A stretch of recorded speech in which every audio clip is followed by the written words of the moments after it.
चलिए फिर question number 44 में चलते हैं। देखिए इस क्वेश्चन में क्या कहा जा रहा है। A circular wire loop of radius a carries a total charge q distributed uniformly over its length. A small length dl of the wire is cut off. Find the electric field at the center due to remaining wire. ठीक है, तो इस point को समझिए। एक uniformly charge ring है, एक uniformly charge ring है। चार्ज इसके लेंथ पे यूनिफॉर्मली डिस्ट्रीब्यूटेड है। चार्ज इसके लेंथ पे क्या है, यूनिफॉर्मली डिस्ट्रीब्यूटेड है। ठीक है, इसके सेंटर पे इलेक्ट्रिक फील्ड का वैल्यू कितने के बराबर होगा, 0 के बराबर। इसके सेंटर पे इलेक्ट्रिक फील्ड का वैल्यू कितने के बराबर हो जाएगा, 0 के बराबर। ठीक है, अब मान लीजिए इसमें से एक छोटा सा पार्ट कट कर लेते हैं डीएल लेंथ का। यदि ये पार्ट होता तो यहाँ पे इलेक्ट्रिक फील्ड 0 होता। अब जब ये यहाँ पर नहीं है तो ये जितना इलेक्ट्रिक फील्ड इस पॉइंट पे क्रिएट कर रहा था वही इलेक्ट्रिक फील्ड होगा, क्योंकि ये अपने ही बराबर इलेक्ट्रिक फील्ड को ना कैंसिल आउट कर सकता है। ठीक है, समझिए फिर से, ये पार्ट जब था तो इलेक्ट्रिक फील्ड 0 था यूनिफॉर्मली चार्ज रिंग के सेंटर पे, जब ये रिंग पूरा यूनिफॉर्म था। तो जब ये पार्ट नहीं है तो यहाँ पे उतना ही इलेक्ट्रिक फील्ड होगा जितना ये पार्ट क्रिएट कर रहा था।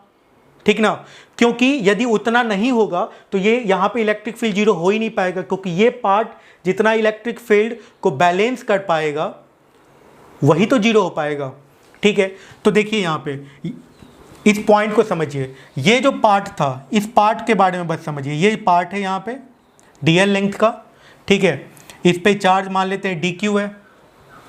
यहाँ पे जो इलेक्ट्रिक फील्ड होगा r डिस्टेंस पे, ये इसके चलते क्या इलेक्ट्रिक फील्ड होगा KdQ/r², है ना।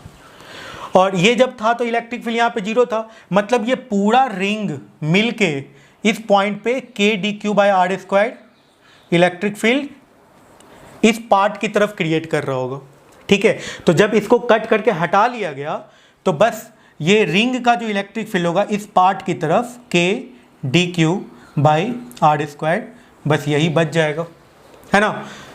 ओके, तो KdQ/r² इलेक्ट्रिक फील्ड यहाँ पे होगा। अब देखिए क्वेश्चन में क्या कहा जा रहा है। क्वेश्चन नंबर, यदि आप इस क्वेश्चन को देखें तो इस पे कितना चार्ज है, Q चार्ज है। ठीक है, और रेडियस कितना A, Q चार्ज है, रेडियस A है, और DL पार्ट को कट करके हटाया गया है।